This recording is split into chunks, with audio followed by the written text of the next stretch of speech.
اسی زمین سے ہم نے تم کو پیدا کیا اور اسی میں ہم تمہیں لوٹائیں گے اور اسی سے ہم تمہیں دوسری دفعہ نکالیں گے۔ اور ہم نے فرعون کو اپنی سب نشانیاں دکھائیں مگر وہ تکذیب اور انکار ہی کرتا رہا۔ کہنے لگا کہ موسیٰ، کیا تم ہمارے پاس اس لیے آئے ہو کہ اپنے جادو کے زور سے ہمیں ہمارے ملک سے نکال دو؟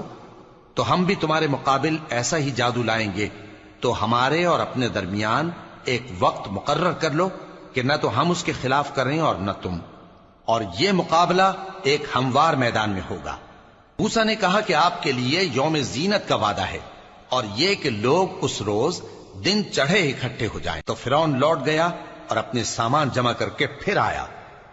موسیٰ نے ان جادوگروں سے کہا کہ یہ تمہاری بربادی ہوگی، اللہ پر جھوٹ نہ باندھو، وہ تمہیں عذاب سے فنا کر دے گا، اور جس نے جھوٹ باندھا وہ نامراد رہا۔ تو وہ باہم اپنے معاملے میں جھگڑنے اور چپکے سرگوشی کرنے لگے۔ کہنے لگے یہ دونوں جادوگر ہیں، چاہتے ہیں کہ اپنے جادو کے زور سے تم کو تمہارے ملک سے نکال دیں اور تمہارے بہترین مذہب کو نابود کر دیں۔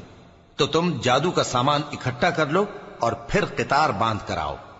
آج جو غالب رہا وہی کامیاب ہوا۔ جادوگر بولے کہ موسیٰ، یا تو تم اپنی چیز ڈالو یا ہم اپنی چیزیں پہلے ڈالتے ہیں۔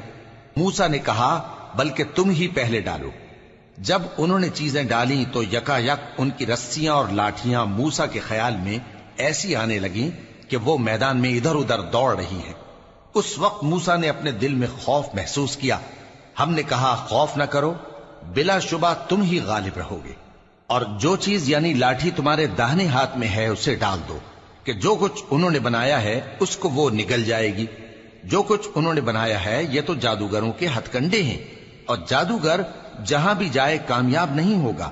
اس پر جادوگر سجدے میں گر پڑے، کہنے لگے کہ ہم موسیٰ اور ہارون کے پروردگار پر ایمان لائے۔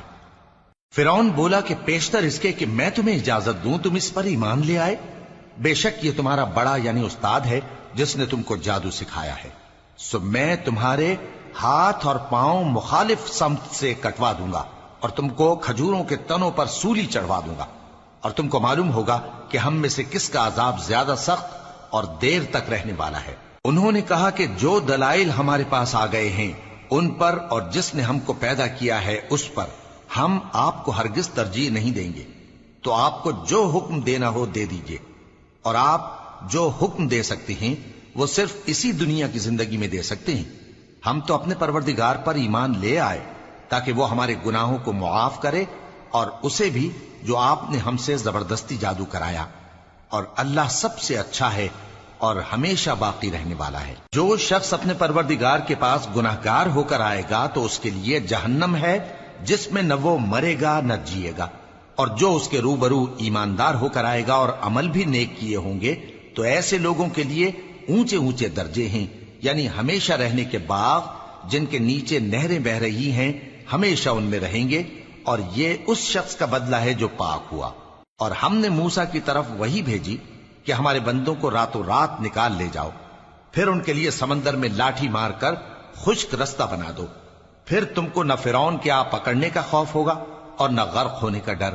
پھر فرعون نے اپنے لشکروں کے ساتھ ان کا تعاقب کیا تو سمندر کی موجوں نے ان پر چڑھ کر انہیں ڈھانک لیا یعنی ڈبو دیا، اور فرعون نے اپنی قوم کو گمراہ کر دیا اور سیدھے رستے پر نہ ڈالا۔ اے آل یعقوب، ہم نے تم کو تمہارے دشمن سے نجات دی اور تورات دینے کے لیے تم سے کوہ طور کی داہنی جانب مقرر کی، اور تم پر من اور سلوہ نازل کیا، اور حکم دیا کہ جو پاکیزہ چیزیں ہم نے تم کو دی ہیں ان کو کھاؤ اور اس میں حد سے نہ نکلنا، ورنہ تم پر میرا غضب نازل ہوگا، اور جس پر میرا غضب نازل ہوا وہ ہلاک ہو گیا۔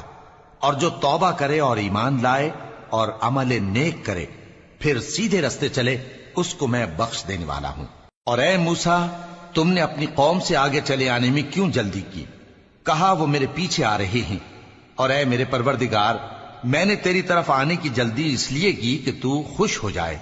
فرمایا کہ ہم نے تمہاری قوم کو تمہارے بعد آزمائش میں ڈال دیا ہے، اور سامری نے ان کو بہکا دیا ہے۔ اور موسیٰ غصے اور غم کی حالت میں اپنی قوم کے پاس واپس آئے اور کہنے لگے کہ اے قوم، کیا تمہارے پروردگار نے تم سے اچھا وعدہ نہیں کیا تھا؟ کیا میری جدائی کی مدت تمہیں لمبی معلوم ہوئی، یا تم نے یہ چاہا کہ تم پر تمہارے پروردگار کی طرف سے غضب نازل ہو؟ اور اس لیے تم نے مجھ سے جو وعدہ کیا تھا اس کے خلاف کیا۔ وہ کہنے لگے کہ ہم نے اپنے اختیار سے آپ سے وعدہ خلافی نہیں کی، لیکن ہم ان لوگوں کے زیوروں کا بوجھ اٹھائے ہوئے تھے، پھر ہم نے اس کو آگ میں ڈال دیا اور اسی طرح سامری نے ڈال دیا۔ تو اس نے ان کے لیے ایک بچڑا بنا دیا، یعنی ایک بے جان جسم جس میں گائے کسی آواز تھی۔ تو لوگ کہنے لگے کہ یہی تمہارا معبود ہے اور یہی موسیٰ کا معبود ہے، مگر وہ بھول گئے ہیں۔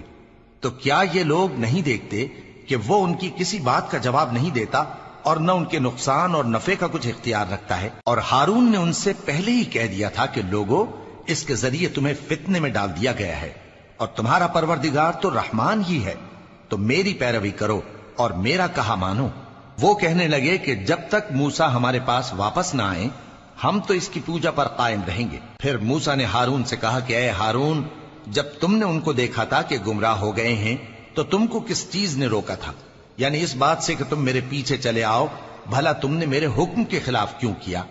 کہنے لگے کہ اے ماں جائے، میری داڑھی اور سر کے بالوں کو نہ پکڑیے، میں تو اس سے ڈرا کہ آپ یہ نہ کہیں کہ تم نے بنی اسرائیل میں تفرقہ ڈال دیا اور میری بات کو ملحوظ نہ رکھا۔ موسیٰ نے فرمایا تو اے سامری تیرا کیا حال ہے؟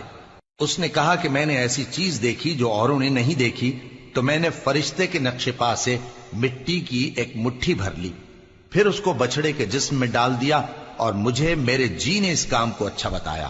موسیٰ نے کہا جا، تجھ کو دنیا کی زندگی میں یہ سزا ہے کہ کہتا رہے کہ مجھ کو ہاتھ نہ لگانا، اور تیرے لیے ایک اور وعدہ ہے، یعنی عذاب کا جو تجھ سے ٹل نہ سکے گا، اور جس معبود کی پوجا پر تو جمع ہوا تھا اس کو دیکھ، ہم اسے جلا دیں گے، پھر اس کی راکھ کو اڑا کر دریا میں بکھیر دیں گے۔